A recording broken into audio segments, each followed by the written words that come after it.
അവിടെ നിന്ന് ഓക്കെ. ഈ പിന്നെ വാദ്യത്തിന് പറയുന്ന പേരെന്താണ്? ഇത് തമ്പോലെന്നാണ് പറയുന്നത്. ഇത് എന്തിനുപയോഗിക്കുന്ന?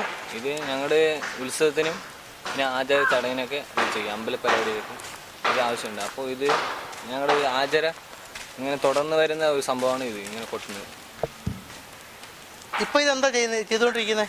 ഇപ്പോൾ ഞങ്ങൾ ഈ സൗണ്ട് വരാണെങ്കിൽ ഇങ്ങനെ ചൂടാക്കണം. ചൂടാക്കിയിട്ട് 4 പുറം ചൂടാക്കിയിട്ട് എന്നിട്ട് കൊട്ടിയാൽ നല്ല ശബ്ദം കിട്ടുള്ളൂ, എഫക്റ്റ് ഉണ്ടാകുന്നത്. ഇത് എങ്ങനെയാണ് ഉണ്ടാക്കുന്നത്? ഇത് ഉണ്ടാക്കുന്നത് ആരാ? ഇത് ഉണ്ടാക്കുന്നത് ഞങ്ങളുടെ കയ്യിൽ ഒരാളിൽപ്പെട്ട ഒരാളാണ്. അപ്പോൾ അത് ഉണ്ടാക്കുമ്പോൾ ഞങ്ങൾ തോലാണ് കൊടുക്കുന്നത്. അങ്ങനെ മൂരിയുടെ തോലാണ് നല്ല വലിച്ചു കെട്ടും. ഇങ്ങനത്തെ കെട്ടൊക്കെ കെട്ടുമ്പോൾ നല്ല ടൈറ്റ് ആകുമ്പോൾ നല്ല ശബ്ദമൊക്കെ ഉണ്ടാകുള്ളൂ. കുറച്ച് ദിവസമൊക്കെ കഴിഞ്ഞിട്ടൊക്കെ ഇത് കൊട്ടാൻ പാടുള്ളൂ. ഇത് നിങ്ങൾ എവിടെയൊക്കെ കൊട്ടും? ഇപ്പോൾ ഇത് വേറെ പുറത്തൊക്കെ കൊട്ടാനുള്ള ഊരിന് പുറത്തൊക്കെ ഒരുപാട് ഇത് കിട്ടുന്നുണ്ട് അല്ലേ?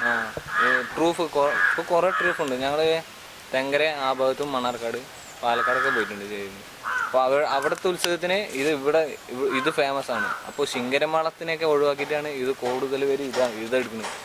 ഇതിൻ്റെ ട്രൂഫാണെങ്കിൽ ഇത് മെച്ചുണ്ട്. അവിടെയാണെങ്കിൽ ഉത്സവത്തിനൊക്കെ വരുമ്പോൾ അവരുടെ ഇതിൽ പ്രകാരം ഞങ്ങൾ ഉത്സവത്തിനാണ് കുറേ പേര് കളിക്കുന്നത് വെച്ചിട്ടാണ് ഞങ്ങളുടെ ഈ പ്രോഗ്രാമൊക്കെ അങ്ങോട്ട് വിളിക്കുന്നത്. കൊട്ടുന്നത് പഴയ രീതിയിലുള്ള പ്രോഗ്രാം ഇത് വെച്ച് നടത്താറുണ്ടോ? ഇപ്പോൾ പഴയ ആദിവാസികളുടെ പഴയ രീതിയിലുള്ള പാട്ട് അതുള്ള സംഭവങ്ങളൊക്കെ? പാട്ടൊക്കെ പാട്ടൊക്കെ ഇതിൽ പെടില്ല. മറ്റേ മരിപ്പില് പണി പെടും. ഇത് ഇപ്പം ചടങ്ങുകൾ കൊട്ടും അല്ല ഉത്സവത്തിനൊക്കെ കൊട്ടും? ഉത്സവത്തിന്. ഇതിനെന്താ പറയുന്നത്? ഇത് തമ്പോലം. തമ്പോലം. ഞങ്ങളുടെ ഭാഷയിൽ പറയുകയാണെങ്കിൽ ഇതിന് പേര് തുടും എന്ന് പറയും. തുടും.